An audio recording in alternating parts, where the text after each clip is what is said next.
गंगा स्नान की पौराणिक कथा। गंगा में डुबकी लगाने से क्या सच में धुलते हैं पाप? हर हर महादेव दोस्तों। एक समय शिव जी महाराज पार्वती के साथ हरिद्वार में घूम रहे थे। पार्वती जी ने देखा कि सहस्त्रों मनुष्य ने गंगा में नहा नहा कर हर हर कहते चले जा रहे हैं, परंतु प्राय सभी दुखी और पाप परायण हैं। पार्वती जी ने बड़े आश्चर्य से शिव जी से पूछा कि हे देव, गंगा में इतनी बार स्नान करने पर भी इनके पाप और दुखों का नाश क्यों नहीं हुआ? गंगा में सामर्थ्य ही नहीं? कि शिव जी ने कहा, प्रिय, गंगा में तो वही सामर्थ्य है, परंतु इन लोगों में पाप नाशिनी गंगा में स्नान ही नहीं किया है, तब इन्हें लाभ कैसे हो? पार्वती जी ने आश्चर्य से कहा कि स्नान कैसे नहीं किया? सभी तो नहा नहा कर आ रहे हैं, अभी तक इनके शरीर भी नहीं सूखे हैं। शिव जी ने कहा, ये केवल जल में डुबकी लगाकर आ रहे हैं, तुम्हें कल इसका रहस्य समझाऊंगा। दूसरे दिन बड़े जोर की बरसात होने लगी। गलियां कीचड़ से भर गई। एक चौड़े रास्ते में एक गहरा गड्ढा था। चारों ओर चपटीला कीचड़ भरा रहा था।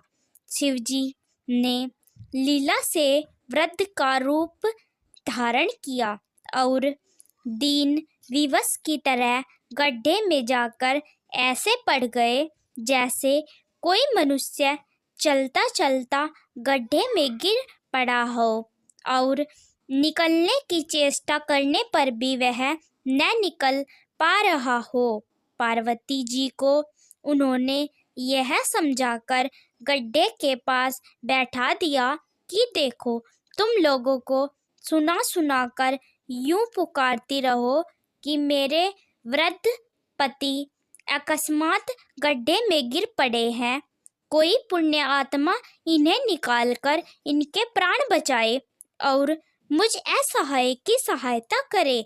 शिव जी ने यह और समझा दिया कि जब कोई गड्ढे में से मुझे निकालने को तैयार हो, तब इतना और कह देना कि भाई, मेरे पति सर्वथा निष्पाप हैं, अतः इन्हें वही छुए जो स्वयं निष्पाप हो। यदि आप निष्पाप हो तो इनके हाथ लगाइए, नहीं तो हाथ लगाते ही आप भस्म हो जाएंगे। पार्वती जी तथास्तु कहकर गड्ढे के किनारे बैठ गई और आने जाने वालों को सुना सुनाकर शिवजी की सिखाई हुई बात कहने लगी। गंगा में नहाकर लोगों ने दल के दल आ रहे हैं। सुंदर युवती को यूं बैठी देखकर कईयों के मन में पाप आया। कई लोग लज्जा से डरे तो कईयों को कुछ धर्म का भय हुआ, कई कानून से डरे। कुछ लोगों ने तो पार्वती जी से यह भी सुना दिया कि मरने दे बुढ़े को, क्यों उसके लिए रोती है। आगे और कुछ दयालु सच्चरित्र पुरुष थे। उन्होंने करुणावश हो युवती के पास पति को निकालना चाहा, परंतु पार्वती के वचन सुनकर वे भी रुक गए। उन्होंने सोचा कि बूढ़े को निकालने जाकर इस स्त्री के कथनानुसार स्वयं भस्म न हो जाए। किसी को साहस ही नहीं हुआ। सैकड़ों आए, सैकड़ों ने पूछा और चले गए। संध्या हो गई। शिवजी ने कहा, पार्वती देखो, आया कोई गंगा में नहाने वाला।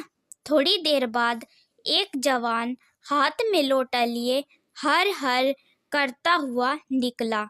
पार्वती ने उसे भी वही बात कही। युवक का हृदय करुणा से भर गया। उन्होंने शिवजी को निकालने को तैयारी की। पार्वती ने रोक कर कहा कि भाई, तुम सर्वथा निष्पाप नहीं होगे तो मेरे पति को छूते ही जल जाओगे। उसने उसी समय बिना किसी संकोच के दृढ़ निश्चय के साथ पार्वती से कहा कि माता, मेरे निष्पाप होने में तुझे संदेह क्यों होता है? देखती नहीं, मैं अभी गंगा नहाकर आया हूँ। भला गंगा में गोता लगाने के बाद भी कभी पाप रहते हैं? तेरे पति को निकालता हूँ। युवक ने लपक कर बूढ़े को ऊपर उठा लिया। शिव जी ने उसे अधिकारी समझकर अपना असली स्वरूप प्रकट किया और उसे दर्शन देकर कृतार्थ किया। शिव जी ने पार्वती से कहा कि इतने लोगों में से एक ने ही गंगा स्नान किया है। इसी दृष्टांत के अनुसार जो लोग बिना श्रद्धा और विश्वास के केवल दंभ के लिए गंगा स्नान करते हैं, उन्हें वास्तविक फल नहीं मिलता। परंतु इसका मतलब यह नहीं है कि गंगा स्नान व्यर्थ हो जाता है।